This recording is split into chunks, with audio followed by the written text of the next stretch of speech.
Okay guys, today we're going to look at how to clean and maintain your Thomas and Friends trains. If you've recently picked up an older train from a car boot or eBay, you may have noticed that they can be in pretty poor condition with lots of fluff and hair and even rust in some of the moving parts, and today we'll look at how to just clean that off, get the trains running back to a good condition. One of the first things to do is know how to open your train. In this case, with Thomas here, we just squeeze to release the blue clips and pop off. Okay. This is different depending on the type of train. I think the older they got, the more difficult it was to get into. This example for lady, you need to move these two sliders out of the way, which will then permit you to squeeze and open.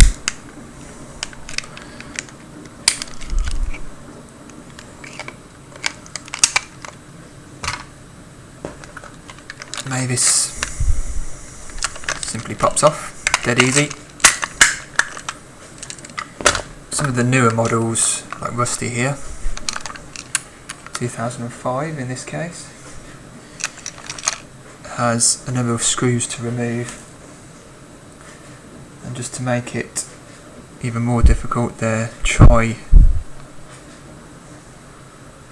screwdriver ends, as in a triangle,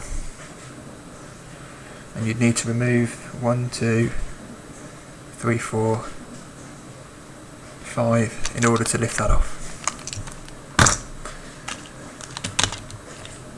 Okay, we're going to be working with Thomas today, so just pop the top off, put to the side. At this point, some of the models, you'll be needing to remove this screw and these screws. The screwdriver of choice for me is this one, to be exact. It's a precision screwdriver, but part of a set you can get pretty much anywhere. Home base, screw fix, they're pretty cheap, about £5. But this is the size, and it's a Phillips to work with most of the trains. We'll start by removing the two bottom screws, here and here.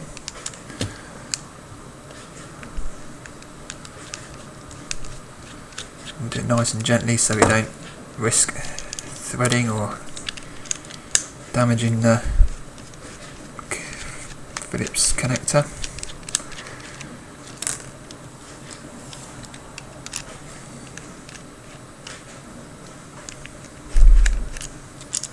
Okay. A top tip is just to remember which screws came out of where.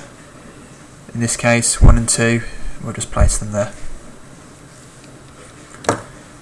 The coupler also needs to go back at the end, and in this case we have just one screw to remove from here.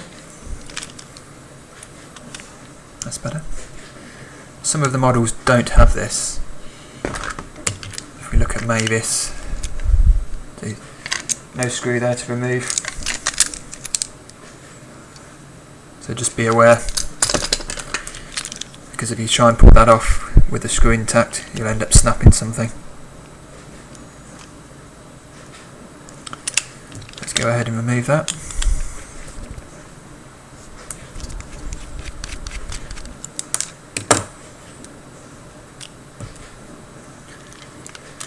And now Now we should just be able to lift from the back, a bit of a wiggle to remove the engine or the motor. We'll start by having a look at the chassis. It's pretty clean in this case. There's no hair here or here that we need to worry about cleaning. What you could be looking for on a dirtier model, you can see here lots of fluff and hair, and if you had that problem, just simply pair of tweezers and just keep working on it to get rid of it. Place that on your tissue.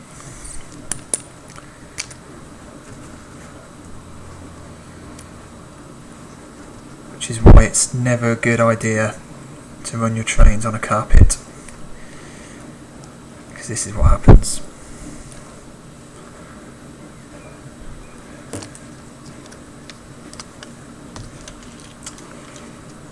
This is what it will look like once you've finished, lovely and clean, no hairs.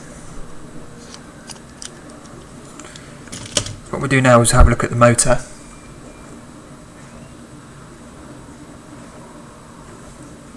And we'll just get our cotton bud.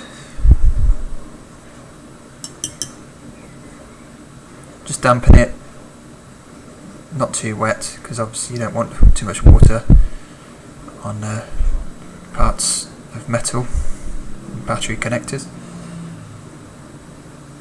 And we'll just proceed to wipe, picking up all that hair and fluff.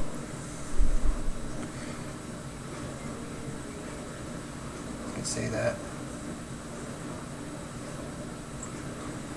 Remove any hairs that you see sticking out.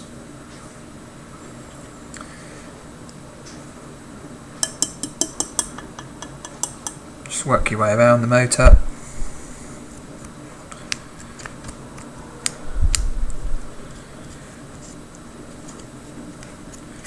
The key is here, just lightly dampen the cotton bud.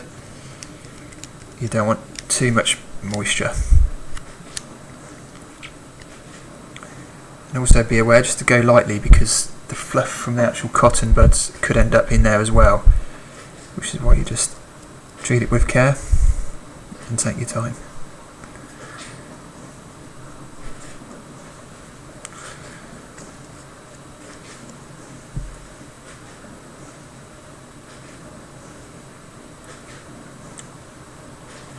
Okay, that's looking good. You can generally tell what the state of the internal workings will be by just having a look in here.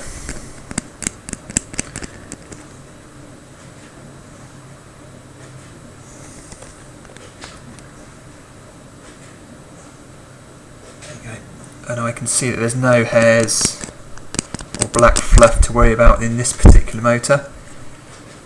So at this point we could just go ahead and return it to the train and we're done. And that's a basic clean. Pretty much from beginner up to advanced competence level or confidence could attempt to do that. This motor though, let's have a look in there. You can see it's pretty black. They must have been running this down the coal mines or something. So I'm going to go ahead and open this up and clean the inside.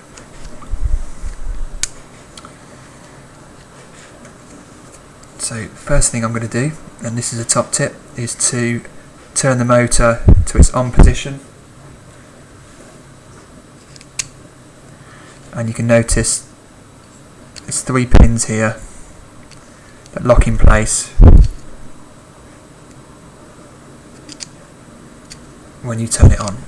and that's important because it makes it a lot easier to get it back together at the end. So just 2 screws on one side of the motor, nothing on the other. I'm just going to go ahead and remove those.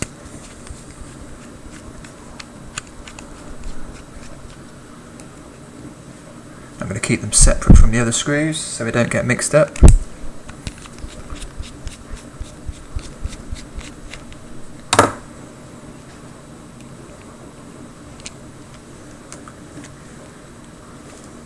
Then we can just lift off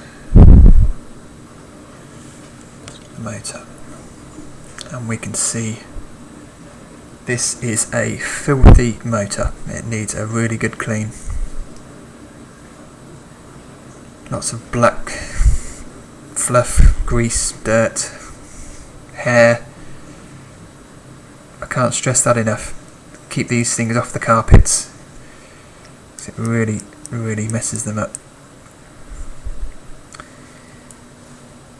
It would be good practice at this point, if you're unsure of how to put these things back together, just to take a photo or just freeze the video at this point and you can see what goes where.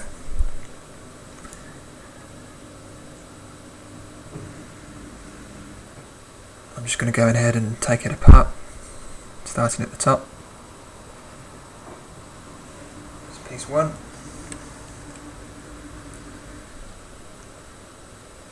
Two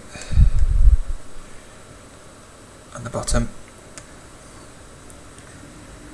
and I'm just going to place them down in order, top, middle, bottom, so we know how to put them back together at the end.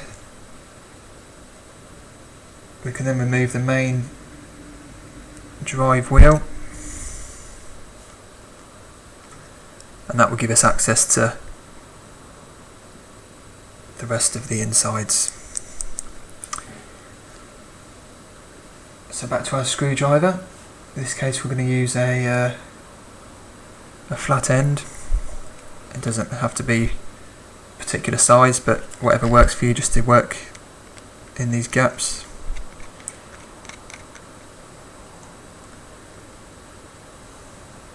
And I'm just going to take the dirt out and wipe it on the tissue. And I'm also going to scrape off some of the hairs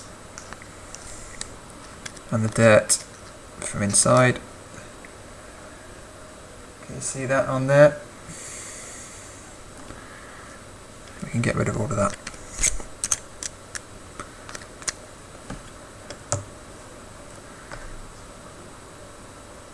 I'm going to take another cotton bud. Again, get it wet. Take some of the water off, so it's just lightly moist, and we'll just run it in there.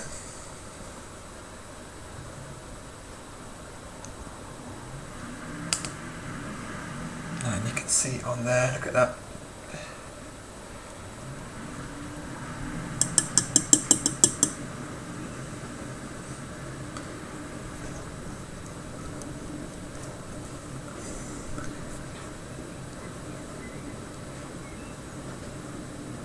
And just take your time to work all around the motor, getting rid of big clumps of hair and muck like that.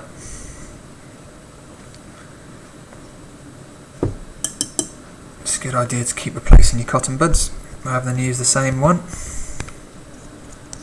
otherwise you'll just be pushing dirt around.